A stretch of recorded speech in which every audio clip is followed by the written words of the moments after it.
Yeah, I mean, I didn't start particularly well. He started off well. He was playing close to the baseline, and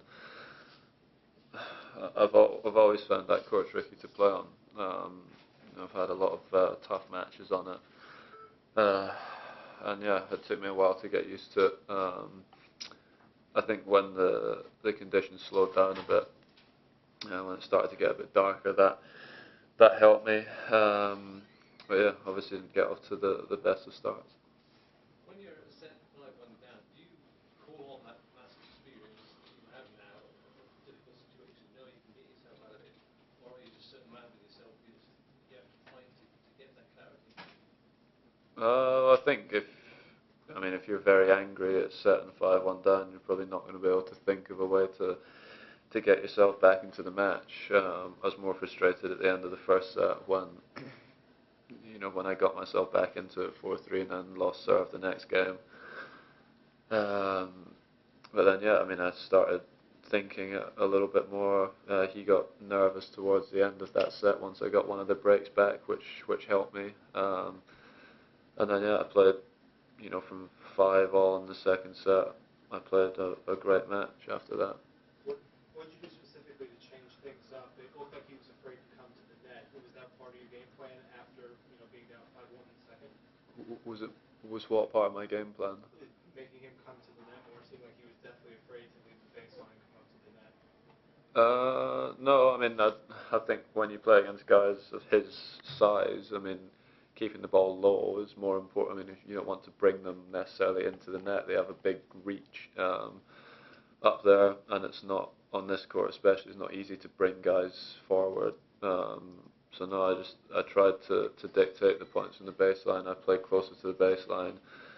Was more aggressive on his second serve. I started serving better, and then gained confidence in my shots from the baseline, because the first set and a half, I was leaving the ball short, wasn't timing it well, and he was able to dictate all of the points. Andy, how would you describe the level of confidence that you have now and its effect in a match like tonight's? Well, I don't know. I don't know. It was.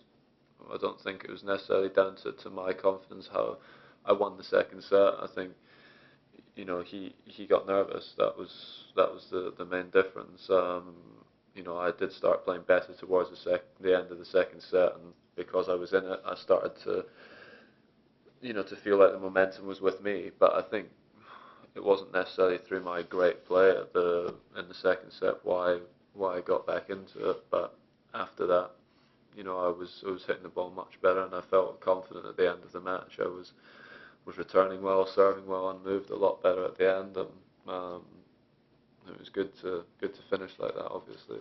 Hopefully you won't play on it again this year, Andy. But what is it specifically about that court that makes it so tricky? Well, compared with a centre court, it's a very tight court. It's very, very small. Arthur Ashe is obviously a massive stadium, but also the run back and the side of the court. It's it's huge as well. Normally from one of the ends on Ashe, there's a strong breeze. On that court it swirls more, and it's a quicker court. The court's for sure faster, and when you switch from one court to the other, one's slower, one's quicker. It can take time to get into a rhythm, and I've never played particularly well on that court. Does it make it difficult as well when you think you're playing on one court and then you find out you're playing on the other? No, that's not normally a problem. I just don't, like I said, I just haven't played particularly well on that court, and it does happen. When you have to change courts. It's happened to me many times in my career. That doesn't normally bother me at all, and it wasn't something I was thinking about. Today. It's just I got off to a bad start, and that was it. Andy, obviously we don't know who you're going to be playing in the next round, but if it is Roger, can you describe the differences between your two most recent matches and what you think the keys to this one will be? I mean, the keys to the match are normally fairly simple. They don't change that much from match to match. The guy who plays better on the day will probably win, and also who can be more aggressive. And who can play the points on their terms will give themselves the best chance of winning. How were you able to do that when it came around to the Olympics? I mean, I did for the most part of the Wimbledon final. I did a pretty good job of that as well. I was trying to go for my shots. Maybe didn't do it as well in maybe the fourth set as I did in the first few sets, but at the Olympics I just went with the same sort of stuff I was doing at the beginning of the Wimbledon final and sustained it for the whole match, and that was why I won.